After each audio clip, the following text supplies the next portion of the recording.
I'm Miwa Messer. I'm the producer and host of Poured Over, and Anthony Marra, Mercury Pictures Presents. It's our August B&N Book Club pick. And if you know his earlier work, you know Tony also won the Discover Award for his first novel, A Constellation of Vital Phenomena, which takes place over 5 days in Chechnya in 2004 during their civil war.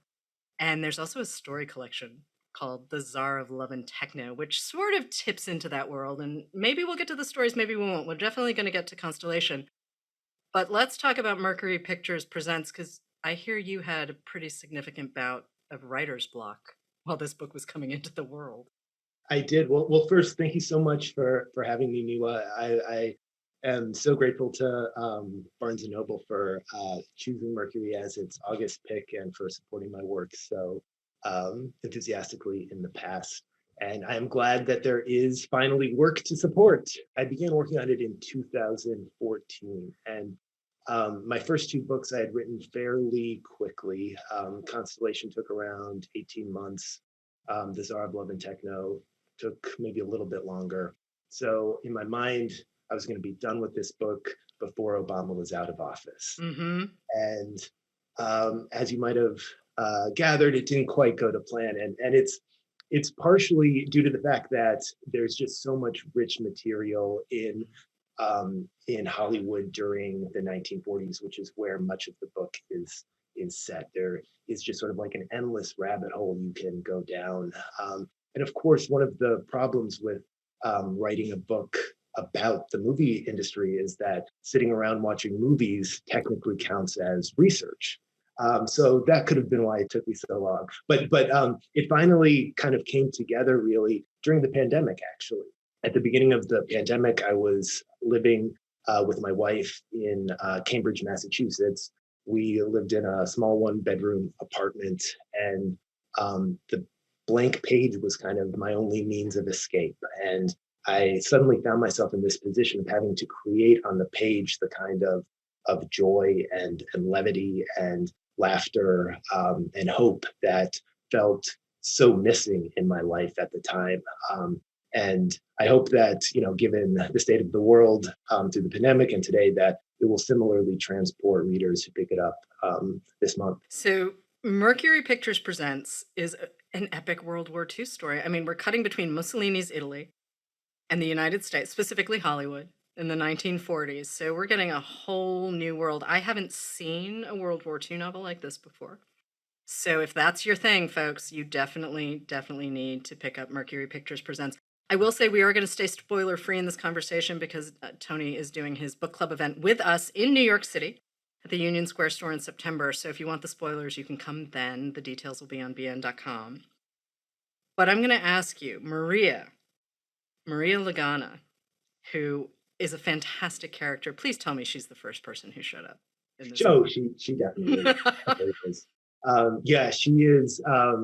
She is one of my favorite characters that I've ever written. She is this irreverent, brash, ambitious striver. She works as an associate producer at Mercury Pictures, which is this B-movie studio that becomes a nexus for European refugees and exiles who came to Hollywood for sanctuary and for employment during the 1930s and 40s. And she reminds me a little bit of Rosalind Russell's character in His Girl Friday, only a little more salty and a lot more Italian. And when we first meet her, she is having a bad day. She's found out that her boss is under investigation by the US Senate. She has found out that the studio itself is in dire financial straits. Sort of nothing in her personal or professional life is really going to plan. And like so many characters in this novel, she has arrived to Hollywood while running from her past. She grew up in fascist Italy and ended up fleeing to Los Angeles with her mother after a childhood transgression led to her father's arrest. So even though she has reinvented herself as this unflappable producer, she remains haunted by the role she played in her father's fate. And I wouldn't necessarily describe a character that shows up from Italy as a friend, but he's definitely from her past. And we meet him first, and his name is Nico, and then we see him again in Hollywood, and his name is Vincent. And we're going to let people discover that particular transition for themselves because it's a really fun moment in the book. But their sort of push and pull and their history and their present, because Maria gets Vincent a job at the studio. In looking at autobiographies and memoirs and histories of this period, you find that so many of the exiles who came to Hollywood always were looking over their shoulder. And they arrived to the US thinking that it would be, the land of the free, and found quite a different story upon their arrival here. And some of that has to do with the general prejudices of the time, and some of it also had to do with the fact that they all left some part of themselves back in Europe, and that is certainly the case for Maria, whose beloved father remains in Italy in part due to her. And so when this character, who largely goes by Vincent throughout the book, arrives with news of her father, which we won't spoil. It becomes this moment where Maria, for the first time, really has to face her past, and as some of us may know, facing the past is not a comfortable experience. And their back and forth, their sort of antagonistic relationship is one of the central relationships in the novel. And one of the things you're writing about in Mercury Pictures Presents, too, is what you call the landscape of exile. And I think this is a really important point, because as much as Maria sort of raises an eyebrow at Vincent, more often than not, and he's sort of looking at her going, hey, wait a minute, I'm not that person. Vincent ends up really becoming part of her day-to-day life in a way that I think neither of them would have expected. I mean, again, as I mentioned, she gets him a job, but he also becomes friends, quite good friends, with her boyfriend, who's called Eddie Liu, who's Chinese American, and he's an actor. And I'm coming to Eddie for a second, and maybe a little earlier than I had planned, because one, he's a great character, but two, it's the first time in a while I've seen any kind of Asian American in a World War II story who's grappling with the reality of the internment camps and racism on the set and all sorts of, and he's a really great character. He's a really good dude. So when did Eddie show up for you? He showed up fairly early on. I realized that I couldn't write honestly about Los Angeles in this period without writing about Japanese American internment. And I also realized that that was a story that perhaps I'm not the best person to tell. So I began thinking about how within the world of movies at that time, individuals were creating propaganda and these sort of grotesque fantasies in order to justify the treatment of Japanese Americans in California during that era.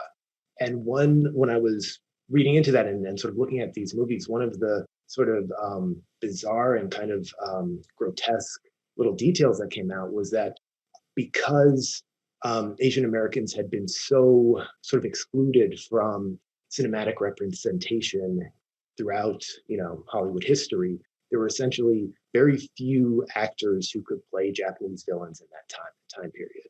And so this resulted in a number of Chinese and Korean American actors who suddenly were given, by the standards of the time, relatively lucrative contracts. But the sort of devil's bargain that they were asked to enter into is to, perpetuate these rather racist, horrible depictions of Japanese Americans. And so Eddie Liu, his livelihood is in conflict with his conscience. And at the same time, he's determined, after being marginalized for so long in this industry, to use this brief window where he has a little bit of leverage to get something for himself. He's a good dude, that Eddie Liu. He's a good dude, and lots of interesting stuff happens. One of the things that I really love is his relationship with Maria, because they are both outsiders in Hollywood. Maria as a woman, as an Italian immigrant, and Eddie Liu as a Chinese American man.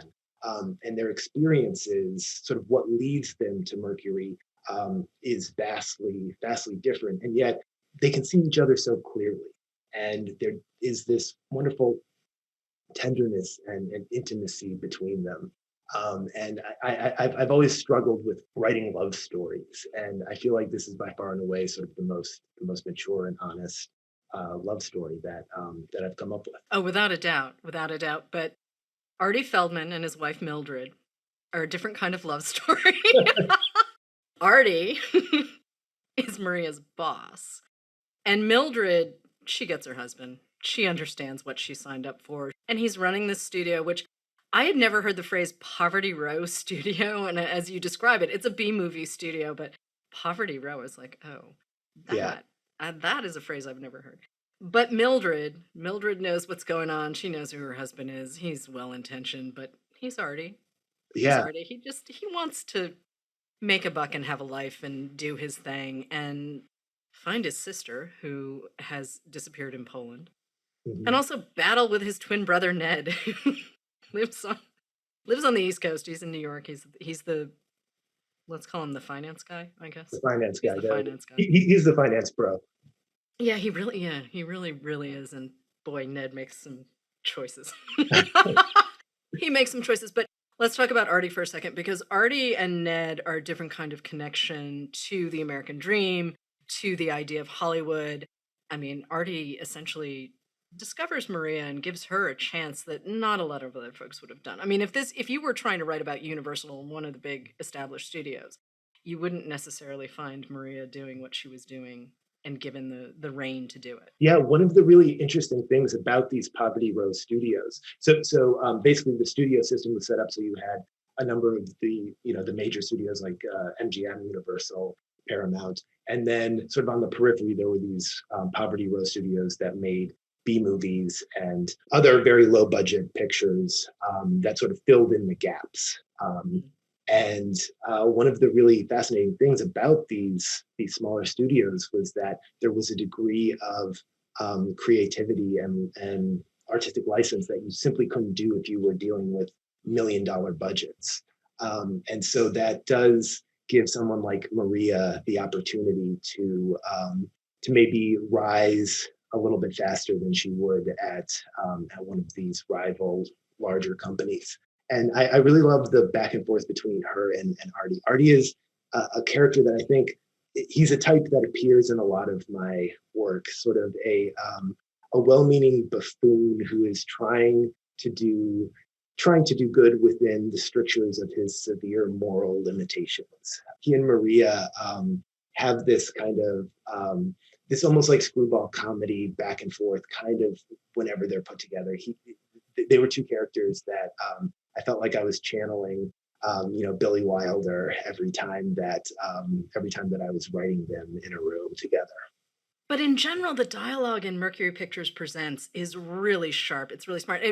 There were a couple of points too where, outside of movie references, it felt a little bit like The Rules of Civility by Amor Towles, that kind of snap where it's that constant movement, and you're always pushing the story forward through dialogue. It's almost like you're writing a screenplay, my friend. It is almost cinematic, you might say.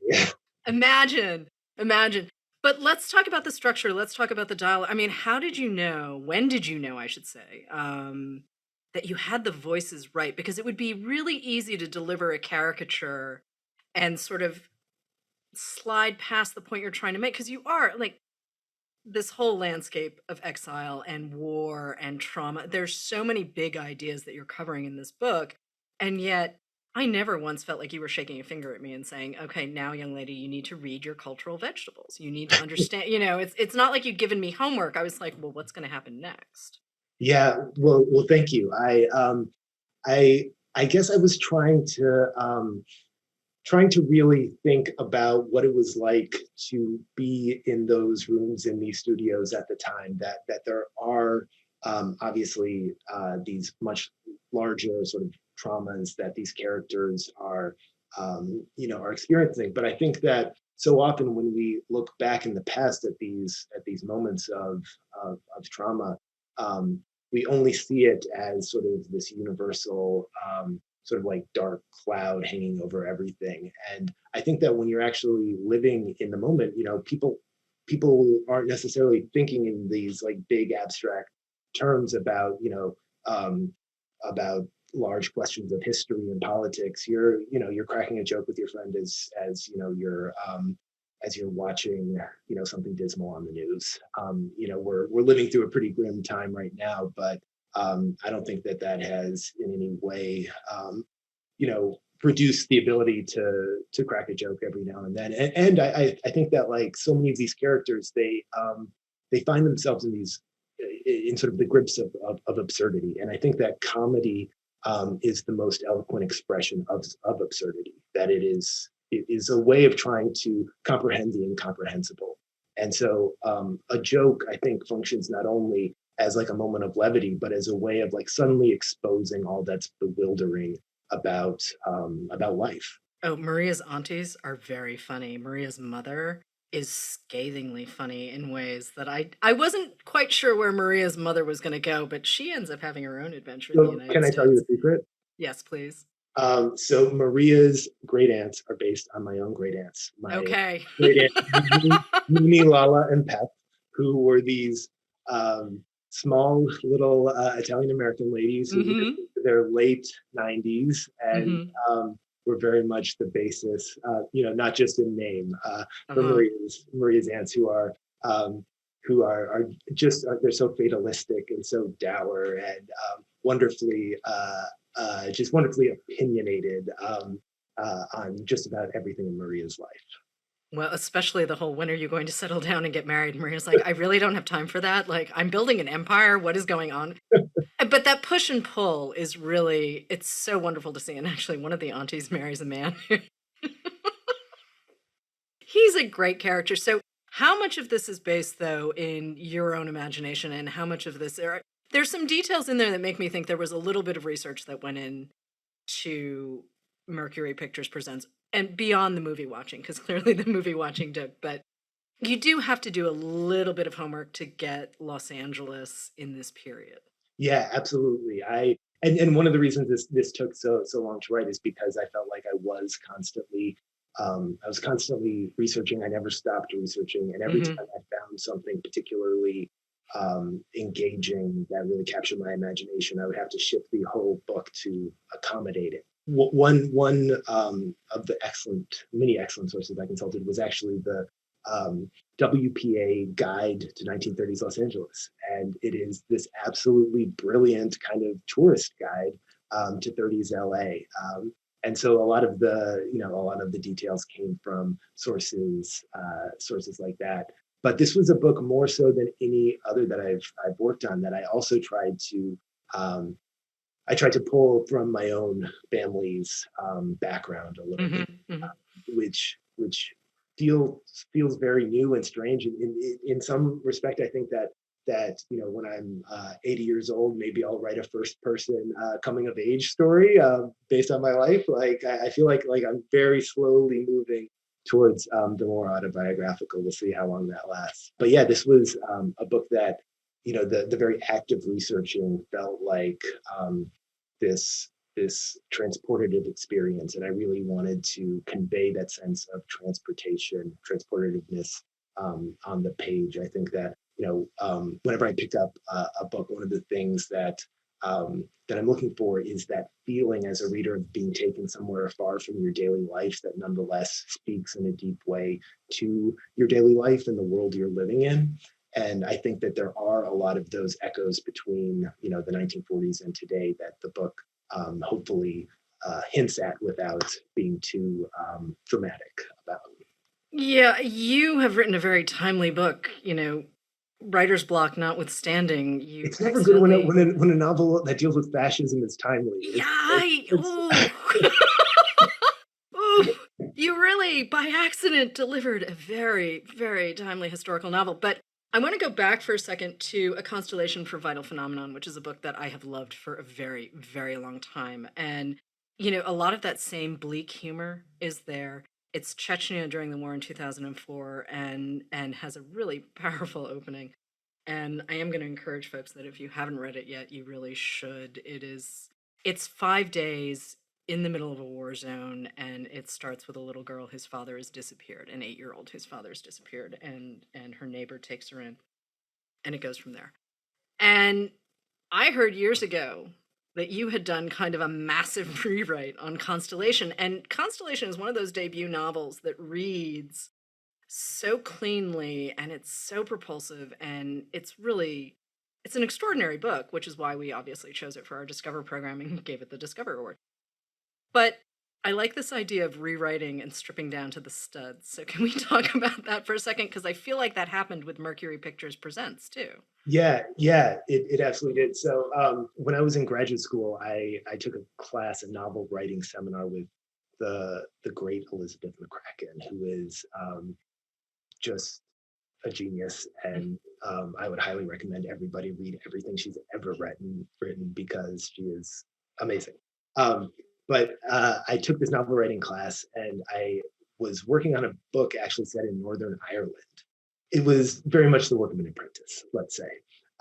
And I turned it in, and Elizabeth was very generous, perhaps overly generous, let's say, um, with her feedback. And at some point later that semester, I showed her this short story that I had been working on, which was set in the world of what would eventually become Constellation. It was maybe 15 pages, and she read it, and she said, "You should really put that other book to bed and work on this." And it was one of those moments that I'm so grateful for, and that she could see within just this rough scaffolding of the short story that there was something there that the 400 pages of Drek that she had previously waded through didn't have. That there was some magic in the characters of Ahmed and Sonia and Ava, and that ended up becoming what inspired me to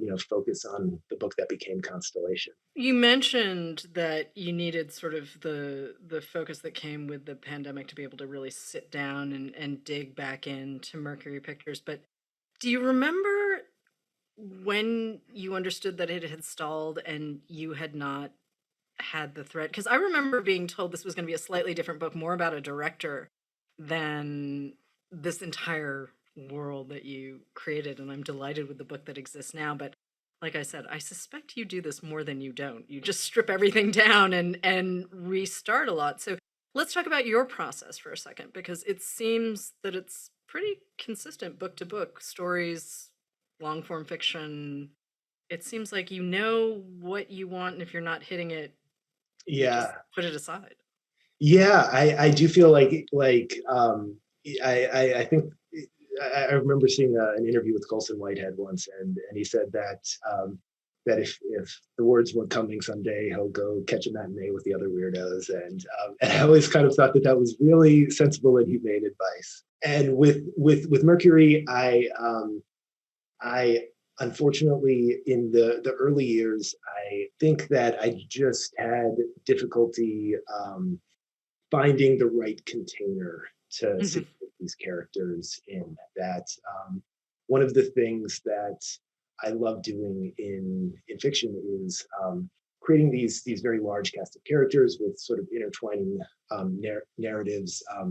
I kind of love the idea of writing books where you reach the end and you see how everything comes together, and suddenly there's just this feeling of aha. And and it just took me a long time to figure out what that particular container was. And I think in part it's due to the research process, where I know that writers often talk about research using the language of archaeology, that they're excavating this or unearthing that. For me, I've always seen it more as map making, where you are creating a map, and every little interesting tidbit, every little anecdote or story becomes coordinates on your map, and you're trying to figure out how to move from point to point until you finally reach the end. And so figuring out a sort of scale of the map that is wide enough to accommodate your various research interests becomes the reason that you often, or I shouldn't say you, I often have to kind of tear everything down and start from scratch again. Because, I mean, honestly, if it gets too big, then everyone just gets lost. There are we could name names, but we won't. We're not going to do that. There's a book for everyone. There we go. That is a very diplomatic way. You must be a bookseller. There is a book for and actually, I honestly believe that. When I have people tell me that they don't like to read, I just kind of look at them strangely and say, well, you just haven't met your book yet. Because they're also, I'm a big believer, if a book isn't working for me, I do not force myself to finish. I've never forced myself outside of school to finish something. What's your batting average in terms of how many books you begin that you actually finish? I honestly don't know, because I don't know how many books I read in a year. I mean, we produce 2 to 3 episodes of the show, plus I'm reading for pleasure, plus I'm reading for other bits of work and whatnot. So I honestly don't know. I mean, I can tell you that I have multiple books going at any given moment. Mm-hmm. And there are times where I've repurchased things because I don't know where the original copy is. Yeah. That's slightly I mean, it's good. It's good for writers. It's good for us, but keep losing their books. I'm one of those people where I'm like, I don't know where that, or I possibly gave it to someone. I'm sort of very liberal with here, take it. I can always get another copy, which unfortunately is not always the case. It's a little easier in this day and age, but there are times where I'm like, oh man, and I'm also pretty sure that I once bought back a used copy of something that the marginalia looks suspiciously like marginalia in my handwriting, and I know the odds are significantly very low, but I was looking at it going, I think okay, this is weird, but I think this might be. So, I mean, the thing that I appreciate, though, especially historical fiction, obviously, is having a moment. And it's the idea that you've created this entirely new landscape. I know very little about Italy. I mean, I have an uncle who lives outside of Milan, but that's sort of my experience of, I've never been to Rome, all of this. And so to have you say, oh, we're going to go to Italy instead. Like, we've seen the German landscape, we've seen the French landscape. They're tropes for a reason. I mean, they were. I get that you're pulling from your family's story, but still, there had to have been something else that was driving that. Well, yeah. So I would say that when I first started considering this book, I was sort of trying to decide between 2 books, and one was set in Hollywood amid the community of European exiles who were living there, and the other book was very amorphous, but something generally set in southern Italy. And I, for a number of months, was sort of ping-ponging back and forth between the 2 of those ideas. And at one point, I ended up going on vacation to Lipari, which is an island off the coast of Sicily that my great-grandmother's family is from. And it's this absolutely gorgeous, sun-drenched, sort of like what you think of if, from Il Postino or something like that, which in fact was filmed there. And while I was there, I noticed this memorial to the anti-fascists and artists and intellectuals who had been sentenced to internal exile by Mussolini's regime on this island. And it just seemed so surreal that this island paradise to which I could trace my own roots had been Mussolini's Alcatraz. And I remembered in that moment that the German exiles in LA would often refer to Los Angeles as sunny Siberia. And it occurred to me that the Italian exiles who had been sent to Lipari might have also used that exact same term to describe this island that they were exiled within. And it occurred to me that this novel would perhaps be this story of 2 sunny Siberias and one family divided between them. So that was kind of how I was able to finally draw together the Italy sections and the Los Angeles sections. And everything really flows. And I mean, okay, we know you had a stop and a start and a stop and a start and all of that. But once you were into what becomes Mercury Pictures Presents, let's talk about the structure for a second, because you're bouncing back and forth between time and place and character POV. And there's some minor character. There's a cop in San Lorenzo who's married to a madam, which I thought was a nice touch. But how are you, again, and I know we'll go back to this map idea. I mean, you've mapped out all of these pieces and places, but again, process. Are you sitting down, are you writing in a linear fashion, or are you writing around the characters and the moments that you need to write around and then figuring out how everything essentially fits together like a puzzle? Oh, I can't even write a paragraph in a linear fashion. Okay. Uh, no, I tend to jump around quite a lot, Mhm. and partially it's because I'm easily distractible, and partially I think it's simply how my mind operates. I've tried so many times over the years to write a sensible, linear novel with a single POV, and it for whatever reason I just can't seem to do it in a way that feels vital and alive to me. And I think part of it is you mentioned the presence of minor characters, and I feel like one of the things um, that I've always really felt was important in my work is to try to write books without minor characters. I love the idea of giving every character their sentence in the spotlight. I feel like it really opens up the world of a book, and you begin to see how these individuals who are thrown together, interact and influence each other in these very subtle but meaningful ways. That I think, yeah, as a reader, I love it. When you come to those moments in a book, and I certainly tried to recreate that experience in this.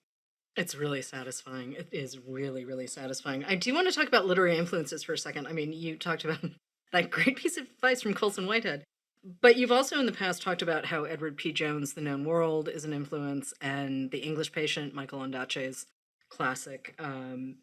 But let's talk about some of the other influences. I mean, you've done your MFA at Iowa. You were a Stegner Fellow at Stanford. I mean, the Guggenheim Fellowship. There are there are many, many accolades that follow behind your name and many awards as well. But let's talk about the writers that have helped make you Anthony Marra. I would say Zadie Smith. I would put her very high on the list, particularly on Beauty and White Teeth. I feel like she both has that very capacious um, worldview, in which she is able to introduce all sorts of wonderfully eccentric side characters. But she also, I feel like, does use humor in a way that I've tried to, really emulate in my own work. David Mitchell is somebody who has always, for similar reasons, has always been at the top of any list in terms of personal influences. In terms of thinking of this book specifically, I would say that Dr. Faustus by Thomas Mann and Mephisto by his son uh, were both books that I thought about a lot in terms of like the devil's bargains that Mm-hmm, mm-hmm. individual artists make with the politics of their era. Did anything surprise you, or did anyone surprise you in Mercury Pictures? I mean, there are so many moments where I can think, oh, that must have been fun for you, getting that on the page. But I mean, again, and you're wrestling with a not insignificant cast and big ideas and a lot of time and a lot of space and an ocean. But there had to have been something that made you say, hey, wait a minute, this is pretty cool. I can't wait for the world to see this bit. Yeah, there were quite a few little instances. We're not giving away spoilers, so Right. I won't get into a couple of my favorite sort of surprising events. But one sort of small little nugget that really set me on my heels was the fact that in the early 1940s, Hollywood set designers collaborated with um, local Los Angeles aviation plants in order to create these camouflages. There was a worry at the time that the LA's big aviation plants, Lockheed Martin, and Douglas Aircraft, would be targeted by enemy bombers. And so, in order to disguise these plants from aerial view, these Hollywood set designers created these suburbs on top, literally on top of these airplane hangars, and you can see photos of them online if you Google it. They're absolutely wild.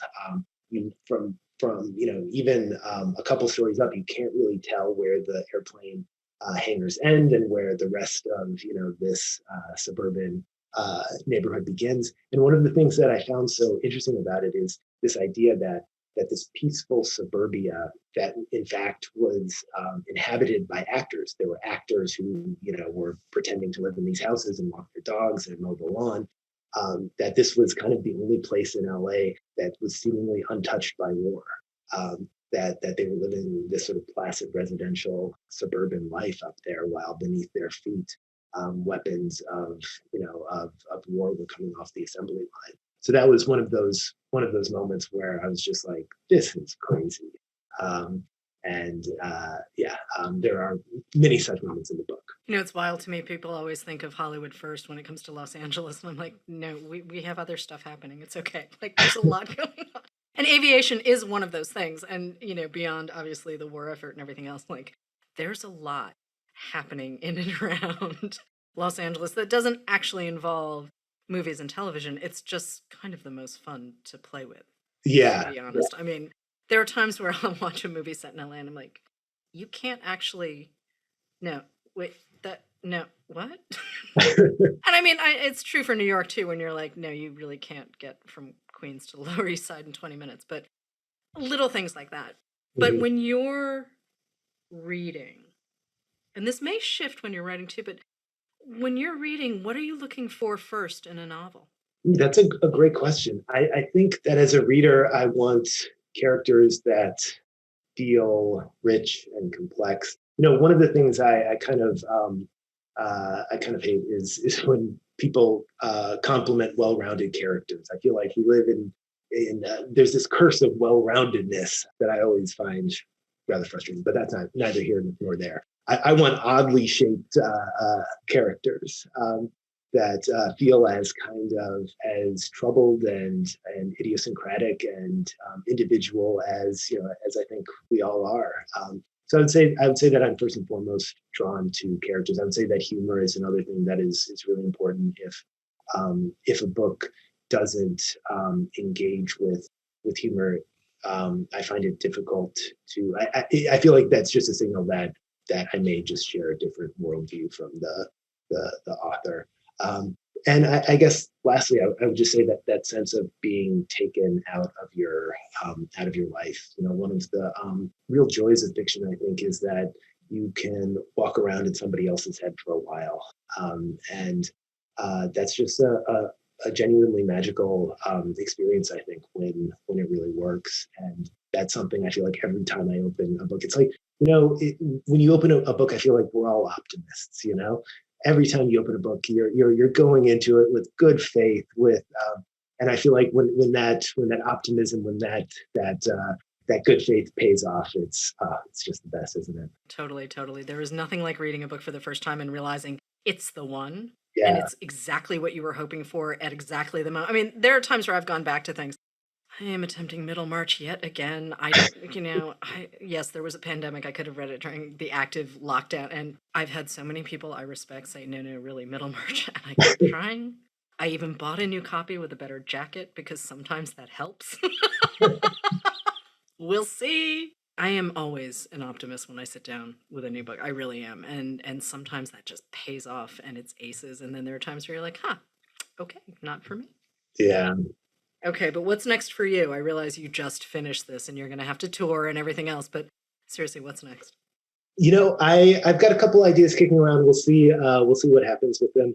I will say that one thing I really liked with Constellation and Czar is sort of this idea of two books that are somewhat in conversation with each other. Mm-hmm.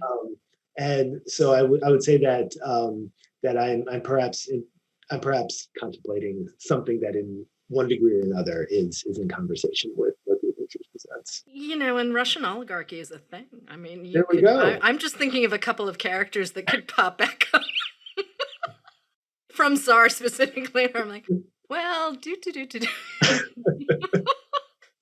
But you know what? Let's get Mercury Pictures Presents out into the world. Let's let people meet Maria and Vincent and Artie and Eddie.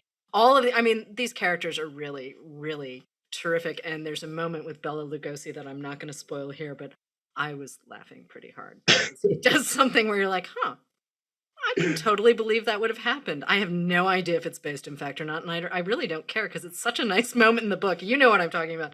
We'll probably talk about it in September. Anthony Marra, thank you so much for joining. Mercury Pictures is out now. It is the August Barnes & Noble Book Club pick, and really come hang out with us in September. We are going to broadcast the book club discussion on the internet. Hopefully it will be live if the tech holds. If not, we'll just broadcast it later. But it's going to be a fun night, so you should come, especially if you're in New York. But thank you again, Anthony. It was really, really good to see you. Thank you so much. This was such a treat. Hello, readers. It's time for another TBR Topoff, where we recommend books to pick up when you stop in for your copy of Mercury Pictures Presents.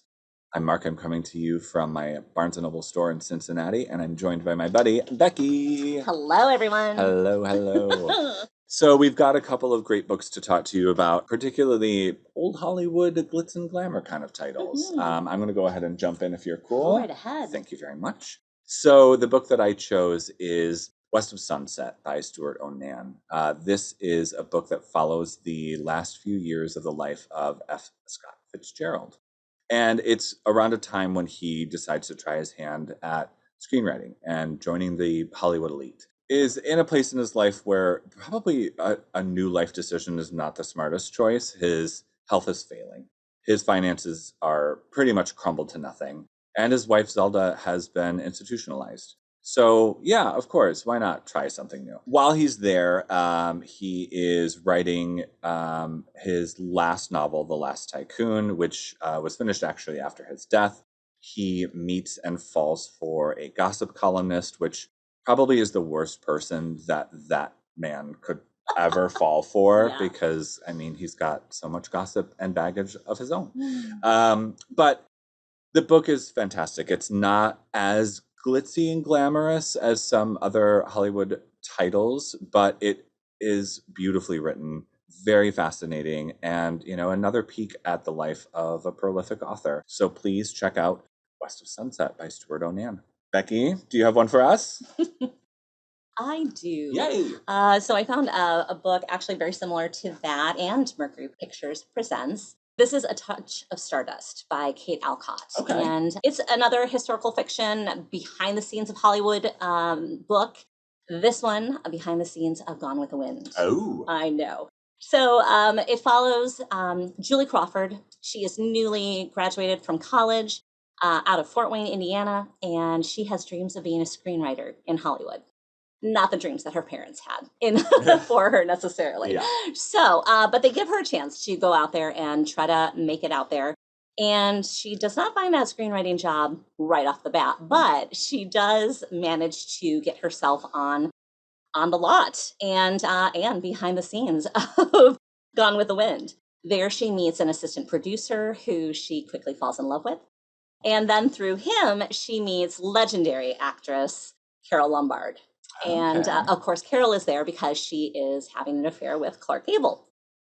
Right. So this is all historical fiction. So these are actual historical events and things that have occurred, but then we're just fictionalizing some stuff. Carol actually hires Julie to be her assistant. And then through her, she is meeting everybody and anybody in Hollywood. And notably, she then finally meets Oscar-winning screenwriter Frances Marion, and then through her, she finally gets that screenwriting job. So she starts writing her first film, and it's very exciting. We get to see then what happens with this naive girl from Fort Wayne, Indiana, and how she's making it then in Hollywood. And we definitely get to see her grow up quite a lot. Nice. It's a really fun book. It does have notes of anti-Semitism, and again, this is on the cusp of World War II, so you're gonna get, that kind of meatiness as well. It's a fun book, especially if you are a fan of Gone with the Wind. Touch of Stardust by Kate Alcott. Please pick it up. Nice. I feel like we chose some goodies. I agree. I mean, we always do. We're pretty good at that. Thank you, everybody, for tuning into Poured Over. Please give us some support with a rating and hit that button and subscribe so you never miss an episode. You can also follow us at Barnes & Noble. I'm Mark. I'm Becky. You can follow our home store at B&N Westchester. Thanks so much for tuning in, everybody. Happy reading. Happy reading. Bye. Poured Over is a Barnes & Noble production. The show is available on Apple, Spotify, and Stitcher. Please rate and review us wherever you listen to podcasts.